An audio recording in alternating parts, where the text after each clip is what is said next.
Pas atij momenti, shtëpia nuk ishte më e njëjta. Edhe pse askush nuk e tha me zë të lartë, të gjithë e ndjenin. Ishte si një valë që kishte kaluar nëpër dhomë dhe kishte lënë pas një heshtje të çuditshme, të rëndë, por edhe të mbushur me pyetje. Bia ul sërish ngadalë.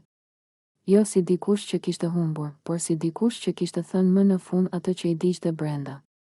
Duart i mbajti të qeta, shpinën drejt. Nuk po kërkonte aprovimin e askujt, limiti, nga ana tjetër, qëndronte ende në këmbë. Nuk dinte ku t'i vendoste duart, ku ta çonte shikimin. Mendja e tij ishte një përzierje mendimesh që përplaseshin mes tyre. Pse tani? Pse para të gjithëve? A e kam shtyr vetë deri këtu?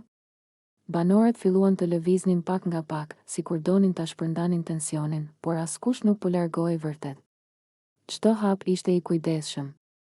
Çdo fjalë e peshonte 2 herë para se të dilte nga goja. Njëri prej djemve tha me zë të ulët, kjo ishte e fortë. Një vajzë ju përgjigj, po. Por mbase e nevojshme. Limiti më në fund u ul përballë Bias. Jo shumë afër, jo shumë larg.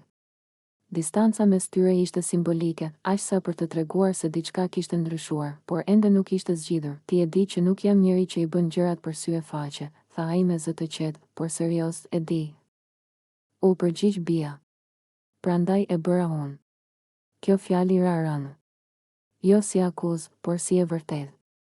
Limiti uli kokën për një moment. Ai po kuptonte se nuk kishte të bënte vetëm me atë çast, por me gjithçka që kishte ndodhur më parë. Me bisedat e papërfunduara.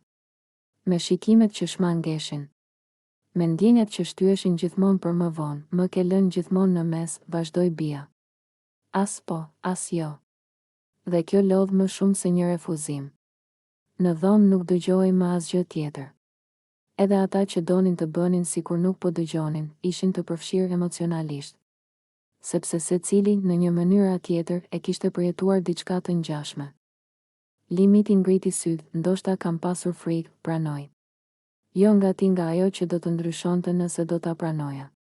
Kjo fjali e ndryshoi tonin. Nuk ishte më përballje. Ishte rrëfim. Bia nuk foli menjëherë. Frymëmarrja e saj u thellua. Unë nuk kam pasur frikë nga ndryshimi, tha më në fund. Kam pasur frikë të rri në vend. Disa banorë shkëmbyen shikime. Dikush fshiu lotët pa u vënë re. Sepse kjo nuk ishte më thjesht historia e Bias dhe Limitit, ishte pasqyrë e shumë gjërave të pathëna. Pas pak, njëri nga banorët u ngrit dhe u largua në heshtje, si për t'u dhënë hapësirë. Një tjetër u ul në kuzhinë, duke dëgjuar nga larg. Shtëpia po ndahej në 2 pjesë, ata që e jetonin momentin dhe ata që e ndjenin peshën e tij. Limiti foli sërish, nuk e di çfarë do të ndodh tani.